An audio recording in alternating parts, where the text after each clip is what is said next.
Welcome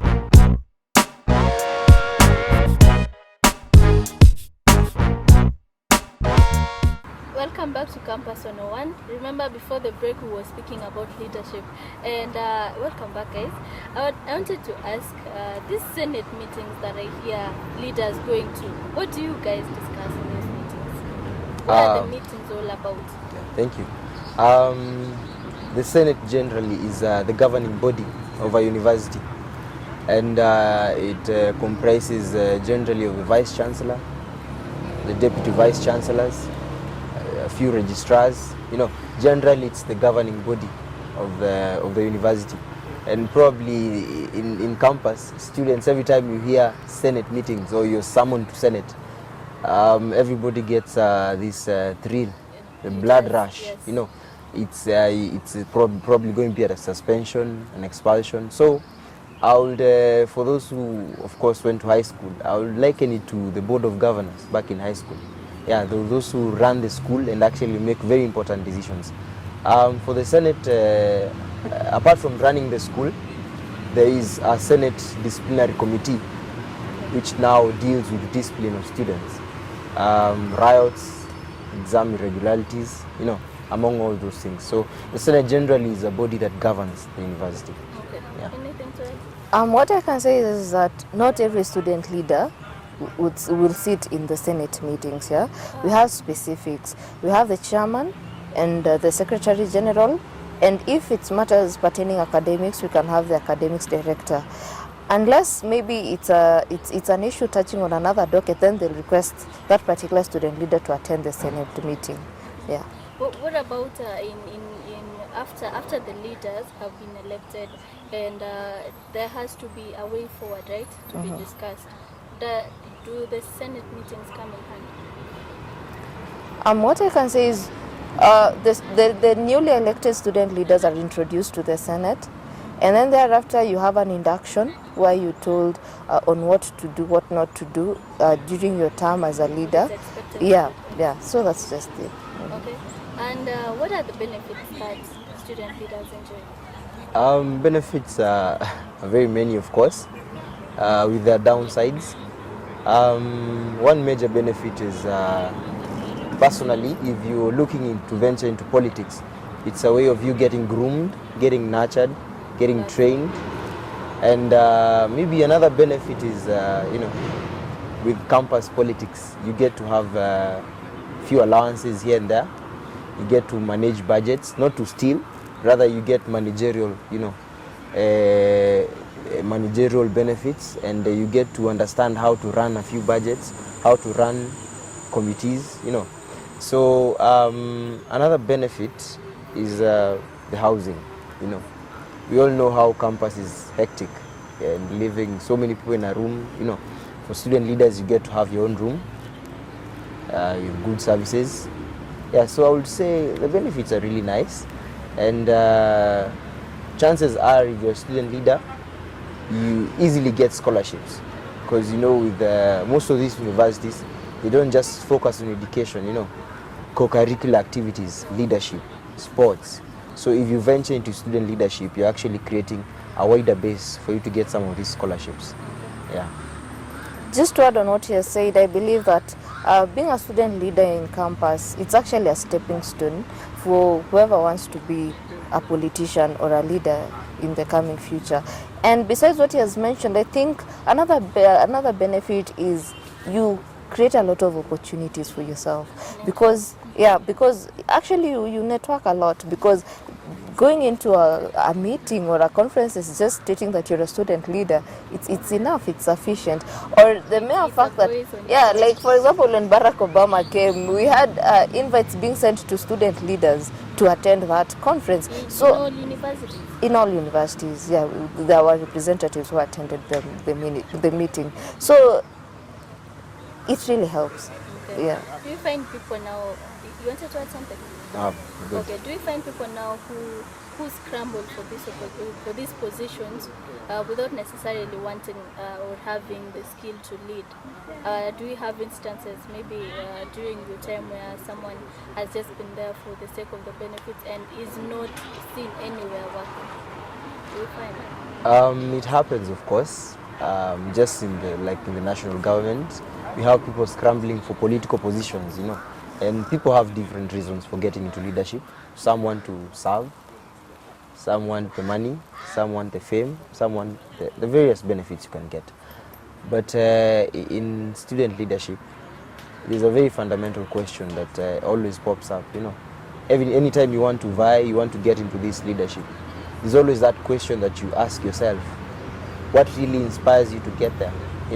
And if you can't sit down and ask yourself this question, or rather if you ask yourself this question and find no answer, then I don't think you'll have any business going there. Because people just view student leadership as being fancy. Those outside the leadership, they feel being very fancy, exorbitant. You get to enjoy life, but in real sense, it's a struggle. Representing all those students and actually getting some administrations which are very, very tough to deal with. So for you to get into that leadership, and back to your question, in this day and age, I find some people actually going there for the fame, which is very sad, because student leadership is all about serving, and representing your constituents. So I think the motive for getting there these days is a really bit wanting and worrying to some extent. That's why you find when things get tough, when you perhaps have to lead a demonstration, a strike, you say, I just came here for the fame, but then I don't want to be sent home, I don't want to do this. But student leadership, once you get there, it's for you and for your comrades. You're there to serve them irrespective of the decision that you have to make. Yeah. Do you hold the same? I hold the same position. Okay. Yeah. So earlier on, you spoke about nurturing and training. What are some of the avenues that the body uses to nurture leadership skills among the student leaders? Okay, in school we have a number of organizations, and these same organizations are the ones that actually push other students to want to get into leadership. So what we normally do is we organize summits and conferences in school. We bring on board alumni to come and talk to the students. We bring on board politicians, leaders from different areas and fields of work, and actually we give the students an opportunity to see themselves as leaders, and maybe thereafter they might decide to get into leadership. Yeah. Any other ways Um, than the summits and the training? Yeah, I think first and foremost, on the part of the university, once you are elected as a student leader, the university takes an initiative to actually train you. It has been happening. You get to have a meeting with the Senate, not just in their chambers, but you get to go out. In our case, we went to Mombasa, and you actually interact. You have like a 5-day seminar, and you are taught on the leadership skills. You get to interact with various leaders. In that forum, you get some of the politicians attending, and you get to have those hands-on questions, and get to interact with them. And also, if you're very keen on the ground, when politicians are vying, normally they would approach the student leaders because they believe they control a particular percentage, And for you being approached by perhaps a sitting governor, a sitting MP, it's an opportunity to learn, to grow. Well, perhaps he only wants you to campaign for him. You're campaigning, but at the same time you're learning the tricks, how to campaign for yourself in future. So I think those two are very major ones that I know.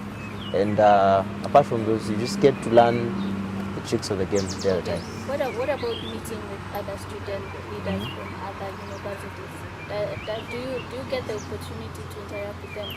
We actually do, and it roots down to how social you are to some extent, because on my case I actually believe in trying to talk to these other student leaders, knowing what they do in their specific institutions, and trying to negotiate on maybe why not do this together, though we are different universities, let's do this together. So for Moi University, actually we have different student councils.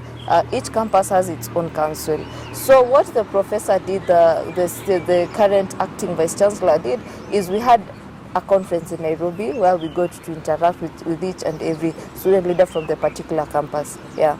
Okay. So. And this is something that has been running in my mind. If we've seen on television sport competitions and probably Moi is not really so much doing.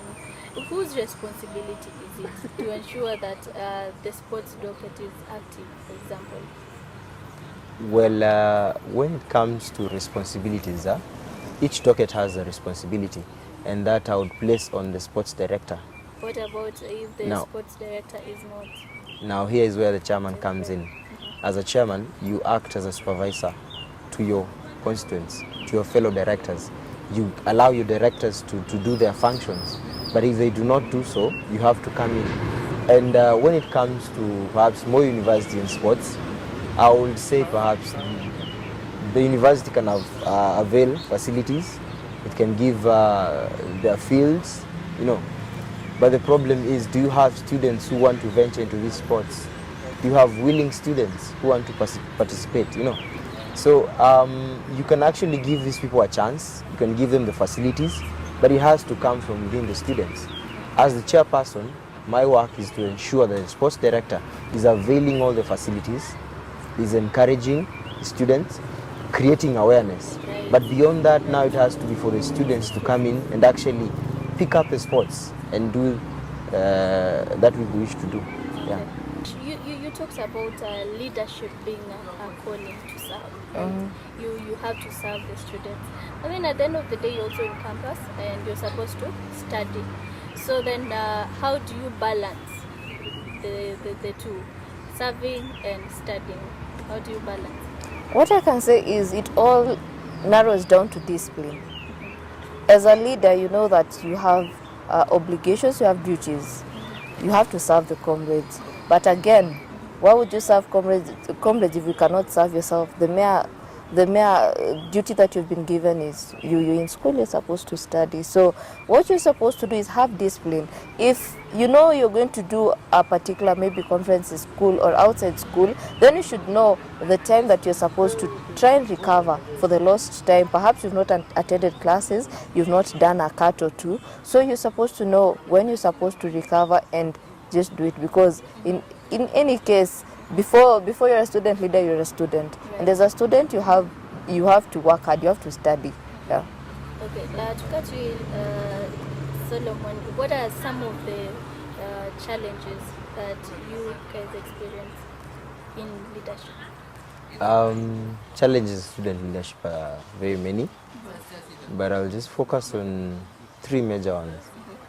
And one will be actually having perhaps a stubborn administration. And like you said, do not bend your wishes. Yeah, and like you said, you would wish to fight this administration and get perhaps your way. But like you mentioned, you're still a student. So it's a very thin line between fighting them and actually making sure that you're also pursuing your cause to the end. Yeah, so having that kind of administration that won't budge is actually a very big challenge. Also, we have financial constraints. See, the problem with some universities is that student leaders are supposed to be given some funds, to run events. For example, the sports director is looking for some money to organize a tournament. The entertainment director is supposed to provide free entertainment, perhaps through DSTV, Freshers Night, those things. But then when you get the universities not actually releasing these funds, it becomes a frustration. And the sad thing is that when student leaders are frustrated, it does not end there. You go down to the students. The students will ask you for these things. And if you cannot give it to them, then you become a very frustrated student leader. Okay. Yeah, and maybe the last one is also the issue of academics and time. Yeah, it's really very challenging. Okay. You have to be disciplined, yes, but having to handle those things, having to go after the administration, for example, to get those facilities which you want, and at the same time having to be in class, it becomes a big hassle. Yeah. All right, and just shortly as we conclude, what are some of the qualities that you believe a good leader should have? Just mention a few. Okay, a good leader is supposed to be assertive, disciplined, trustworthy is another one that's very important. Okay. You're supposed to be approachable as well. If a student has a problem, then that student is supposed to feel free to approach you, tell you this and this is my problem. Okay. Yeah, so right. Those are the few I can mention. I would really emphasize on patience. like we said with universities and dealing with students, you might not always get things your way. Yeah, so you have to be a very patient person, and you have to act like the mature person for your students. If they're becoming so tensed, they can't wait anymore, they have to have a leader who can help them to wait. Yeah. All right. Thank you very much, guys. You're welcome. Thank you, viewers, for keeping it TMTV. Remember to connect with us on our social media pages, TMTV Kenya on Twitter and Corporate Media Television on Facebook. My name is Joan MIsik, and it's been a pleasure having you. See you.